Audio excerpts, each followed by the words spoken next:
Hola a todos. En esta edición del invitado de Radio Francia Internacional celebramos la vuelta a clases literaria que este año parece en Francia más intensa que nunca con un escritor buen conocedor de Francia y de su literatura, Pablo Martín Sánchez. Buenas tardes, Pablo. Buenas tardes. Y sobre todo, muchísimas gracias por haber aceptado nuestra invitación. Gracias a vosotros. Pablo Martín Sánchez, de quien la editorial francesa Zulma y la Contralé acaba de traducir su novela El anarquista, que se llamaba Como yo. Curiosamente, para preparar este programa he hecho exactamente lo mismo que tú hiciste, Pablo, al principio de tu novela, teclear Pablo Martín Sánchez en el ordenador. Pero han pasado más de 10 años desde entonces y imagino que los resultados de ese tecleado han cambiado mucho, ¿no? Muchísimo. Sí, sí. En aquella época yo puse mi nombre entre comillas y aparecieron solo 5 páginas de Google. Y hoy pones Pablo Martín Sánchez, como es un nombre tan corriente, y salen 500.000, ¿no? No solo por mí, evidentemente, sino por tantos otros Pablo Martín Sánchez, incluidos el anarquista, que se llamaba como yo. Imagino que eso lo hacemos todos, ¿no? Eso de poner nuestro nombre. ¿No es algo egolátrico? Totalmente. Yo he aprendido después que se le llama egosurfing, ¿no? Buscar su nombre en Google es algo absolutamente egocéntrico, sí. Encontramos muchas cosas de ti ahora, ¿eh? Sí, sí, porque al final han pasado años, he publicado 4 libros y bueno, pues el mundo de las redes sociales y de Internet pues es un cajón sin fondo. En esa búsqueda he aprendido que has nacido en la ciudad catalana de Reus, la provincia de Tarragona, en 1977 y que te gradúas en arte dramático en el Instituto del Teatro de Barcelona. ¿Qué aspecto te interesaba del teatro? ¿La interpretación, la dramaturgia quizás? Sí, yo estudié interpretación, pero con el tiempo me di cuenta de que me interesaba más la dramaturgia, ¿no? Pero sí que recuerdo muy claramente de adolescente de sentir esa pulsión artística de querer hacer algo, ¿no? Me recuerdo en casa subiendo unas escaleras de caracol que teníamos y pararme, se para el tiempo y digo, tengo que hacer algo creativo, ¿no? Y bueno, elegí el teatro y me di cuenta de que me había equivocado y entonces pasé a la literatura y en ello estoy desde entonces, ¿no? ¿Nunca debutaste como actor? Sí, sí, sí, llegué a trabajar en algunas obras, pero en cuanto acabé los estudios en el Instituto del Teatro, ¿no? Después de 5 o 6 años estudiando, decidí que me venía a París a pasar un año y a decidir mi futuro. Y aquí descubrí, bueno, ya lo conocía, pero aquí leí la obra de Georges Perec, por ejemplo, que me fascinó. Y de hecho vine a París para aprender francés y poder leer a Perec en francés. Y entonces decidí que lo que tenía que hacer con mi vida era dedicarla a los papeles y a la tinta, A ¿no? la literatura. Vas a realizar estudios de literatura comparada en la Universidad de Barcelona. ¿Ya te interesaba entonces la cultura francesa cuando empiezas Sí, tus estudios? yo soy un afrancesado. Mi madre era profesora de francés en Reus, en un instituto de Reus. Tenía de compañera de claustro a Marisol Arbués, que era una de las traductoras de Perec, de la disparición de Perec al castellano. Sí, de pequeños cogíamos la caravana y cruzábamos los Pirineos, íbamos a Sète o a Serré y pasábamos el verano en un camping. Y yo desde pequeño tuve la pasión por la cultura y la lengua francesa. Por supuesto. Vas a ser nombrado doctor en lengua y literatura francesa por la Universidad de Lille. El clima literario en Lille es mejor que el meteorológico, ¿no? Muy bueno. Sí, desde luego, desde luego. Comparado con Reus, Tarragona. Desde luego, o sea, Reus Tarragona, que además estamos muy cerquita de la playa. Bueno, Tarragona está en la playa mismo, ¿no? Y Lille no está lejos de la playa, pero de la otra, la de más arriba. Y Lille me encantó, es una ciudad a la que le tengo mucho cariño. De hecho, vengo hoy de allí y he dejado muchos amigos. Me encanta, es una ciudad relativamente pequeña dentro de las ciudades grandes y con una vida cultural muy efervescente, ¿no? Muy intensa. Mm. Has traducido autores franceses como Alfred Jarry, teatro, imagino, ¿no? Raymond Queneau o la novela ganadora del concurso del año pasado, La anomalía de Hervé Letellier. El trabajo de traductor, Pablo, es la mejor escuela para la escritura. Sin duda. Y la escritura es la mejor escuela para el traductor. Yo eso intento también concienciar a mis estudiantes, ¿no? Porque soy profesor de traducción literaria también en la Pompeu Fabra de Barcelona y les intento inculcar la idea de que un buen traductor tiene que ser un buen escritor y un buenísimo lector. Y al revés, ¿no? Es decir, si tú te dedicas a la traducción, sin duda te va a ayudar para mejorar como escritor. Hablando de escuelas, eres profesor de novela en el Ateneo de Barcelona. institución decimonónica, cuya biblioteca incita a la lectura, al estudio, al misterio casi, ¿no? Una Sí. bella biblioteca. Yo creo que las bibliotecas antiguas, sobre todo, impulsan al misterio, ¿no?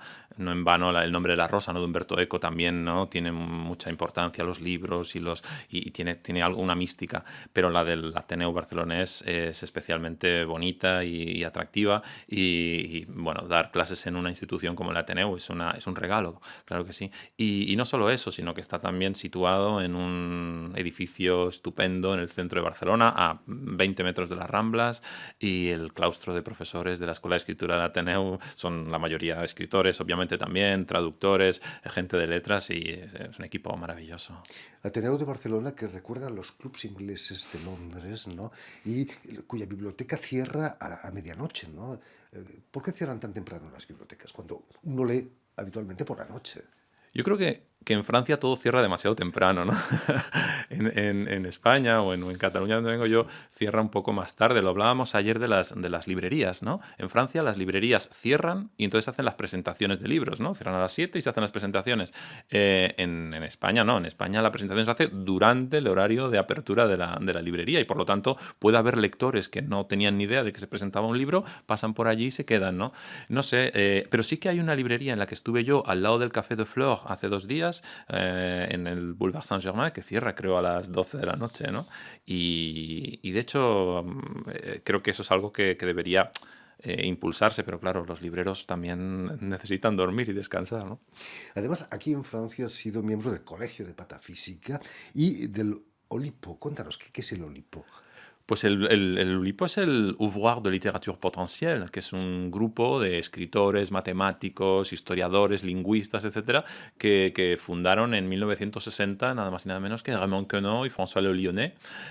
Y desde entonces han formado parte del grupo el propio Georges Perec, del que ahora hablaba, Italo Calvino, Jacques Roubaud, Harry Matthews y otros Y tantos. Pablo Martín Sánchez. Y Pablo Martín Sánchez, que es el único español del grupo, aunque hay otro hispanófono, que es Eduardo Berti, argentino.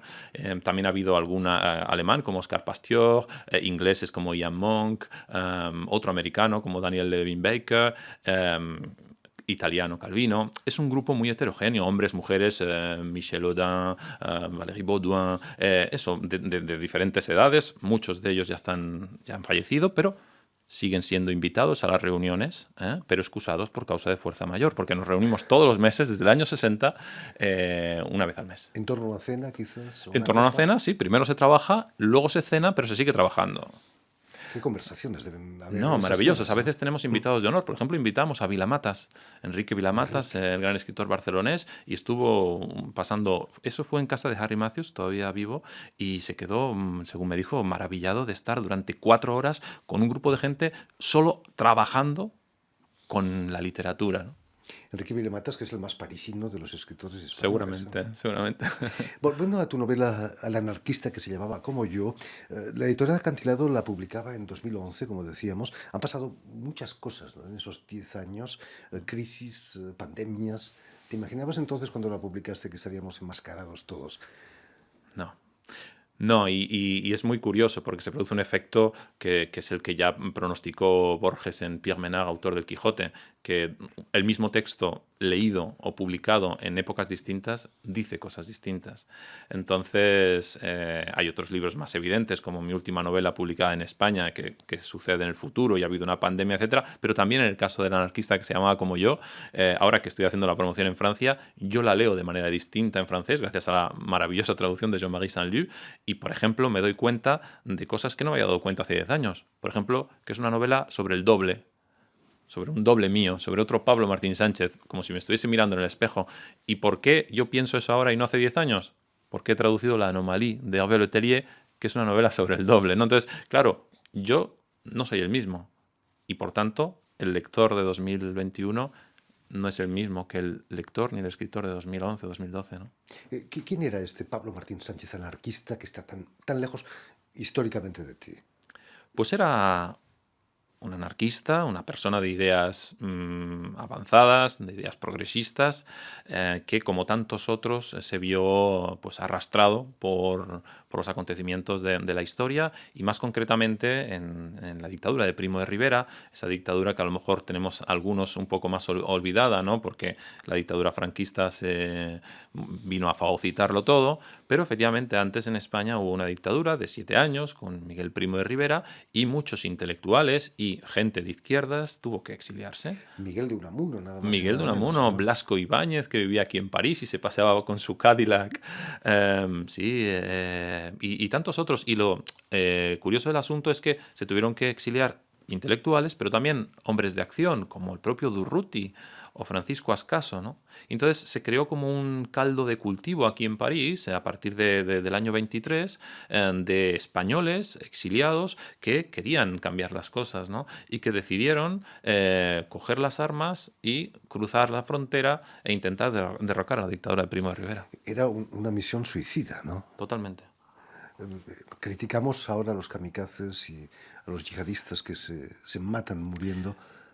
Era suicida y era ingenua. Era ingenua porque yo creo que fueron un poco engañados, ¿no? Pensaban que con cruzar la frontera y levantarse en armas, el pueblo español iba a apoyarlos, ¿no? Y el pueblo español no los apoyó. Y al revés, sirvió esa intentona revolucionaria, que es muy poco conocida también en España. Yo ahora le he dado un poco, desde mi humilde posición, un poco de eco a esos acontecimientos, pero yo preguntaba a la gente cuando estaba investigando y nadie conocía esta historia.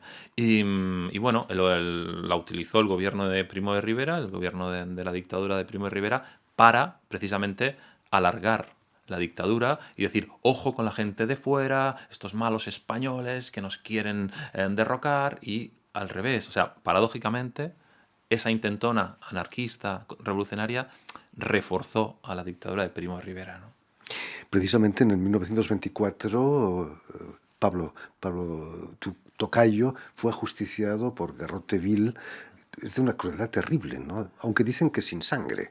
Claro, esa es la frase que decía Alfonso XIII, ¿no? El rey Alfonso XIII decía que el garrote vil, que era, bueno, que era una manera de ajusticiar a los reos muy elegante porque no había efusión de sangre, ¿no? Yo no sé si los oyentes de RFI saben cómo funcionaba el garrote vil, pero era un estrangulamiento mecánico a través de un collarín que se ponía evidentemente en el cuello, se le iba dando vueltas a una manivela hasta que al cabo de varios minutos el cuello del reo quedaba absolutamente oprimido y moría por asfixia o por estrangulamiento, ¿no? Pero no había fusión de sangre. Digamos que la guillotina era mucho más delicada, ¿no? Expeditiva, al menos. Pues sí, yo creo que sí. Aunque dicen que a veces la cabeza seguía durante unos segundos todavía, incluso pensando y hablando, ¿no? Pero bueno, en todo caso, era una manera cruel, como todas, a mi modo de ver, como todas las penas de muerte, y era la que se utilizaba entonces. Y efectivamente, 3 de los anarquistas que fueron capturados en aquella intentona revolucionaria, tras un enfrentamiento con la Guardia Civil en Vera de Bidasoa, en Navarra, fueron condenados a garrote vil, y uno de ellos era Pablo Martín Sánchez. Nos hablabas del pueblo español de aquella época. Los años 20 aquí en Francia fueron los años locos, les années folles. En España la situación era más trágica, ¿no? Había millones de analfabetos. Sí, sí, sí, y la esperanza de vida era muy baja, había mucha mortalidad infantil, pero es verdad que ese contraste no me había dado cuenta seguramente tanto como hasta estos días de la Belle Époque, ¿no? Claro, en Francia era la Belle Époque, el cabaret, yo creo que eso sí se percibe un poco, ¿no? En la novela se habla de Le Lapin Agile, de Montmartre, de un poco y por contraste a la vida que llevaban los exiliados españoles todavía es más impactante. Pero sí, ese contraste, yo creo que evidentemente España en el siglo XX, con las 2 dictaduras que ha tenido, ha ido muy por detrás de Francia en muchos aspectos, ¿no? Y eso se veía en los años 20, se veía en los años 40, se veía en los 60, y bueno, espero que ya no se vea tanto. Tu novela la sitúas aquí en París, en el barrio popular de Belleville, también en Barcelona, ciudades que conoces muy bien, ¿no? Sí, mucho más Barcelona, donde he vivido igual ya casi media vida. pero París también la conocía por haber hecho estudios aquí de joven.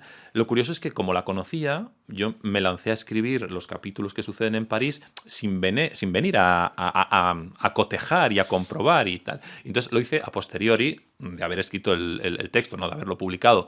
Y tuve que corregir un montón de cosas porque la memoria es mala traicionera, a pesar de que tengamos Google Maps y otras herramientas tecnológicas. Pero, por ejemplo, yo había escrito que los anarquistas bajaban en bici, ¿no? En una Clement Lux del final del 19, bajaban en bici por una calle, no recuerdo cuál, si Rue de Pyrénées o Rue de Belleville. Y luego cuando vine me di cuenta de que aquella calle, tal como yo lo había puesto, no bajaba, sino que subía, ¿no? Entonces tuve que Hay que verificar. Uno de los personajes más importantes de la novela eres tú mismo cuando haces las pesquisas para encontrar la pista de ese Pablo Sánchez. Sí, aquí hay un juego con la autoficción, ¿no? Que es este género que está tan de moda y que, por ejemplo, yo creo que empezó en España a popularizar Javier Cercas con Soldados de Salamina. Yo creo que la novela bebe también de esa lectura de Soldados de Salamina, aunque la novela de Javier Cercas, él está, o el personaje llamado Javier Cercas está todo el rato presente, y en cambio en mi novela solo lo está al principio y al final. Luego hay otras 500 páginas que dejo al lector, a la lectora, que acompaña a los personajes sin estar todo el rato inmiscuyéndome y diciéndole, pues mira, esto tal, esto tal. No. Ahí yo quiero que el lector se deje llevar, que sea una novela de aventuras, histórica, política, con amor, con amistad, con violencia, como la vida misma. Pero he sentido que esas pesquisas que cuentas en la novela las hiciste realmente, ¿no? ¿O no? Sí. Se nota. Sí, ya te digo, de todo tipo, o sea, no solo pesquisas, digamos, de ir a las hemerotecas, que me dio mucho material, sino de ir a los lugares, de entrevistar a gente, sí. En fin, pues ya lo saben, el anarquista que se llamaba Como yo, no como yo, como Pablo Martín Sánchez, novela de Pablo Martín Sánchez, ha sido traducida al francés por Zulma y La Contralé. La Contralé, y en español por Acantilado en Madrid. En Barcelona. En Barcelona, editorial Acantilado. Muchísimas gracias, Pablo, por haber contado cosas tan interesantes aquí en estos estudios. Gracias también a Lucien Bissanguet y a Julian Leng, quienes se han ocupado hoy de la realización del programa. Y también enviar un saludo muy especial a nuestros telespectadores, porque también los tenemos, que nos siguen en toda América Latina, gracias a una cadena de televisión que se llama Cadena Unión Continental Latinoamérica, UCL para los amigos, que emite para todo el continente americano desde Montevideo, en Uruguay. Y a ustedes, muchísimas gracias por su atención y les damos cita para una nueva edición de El Invitado de Radio Francia Internacional.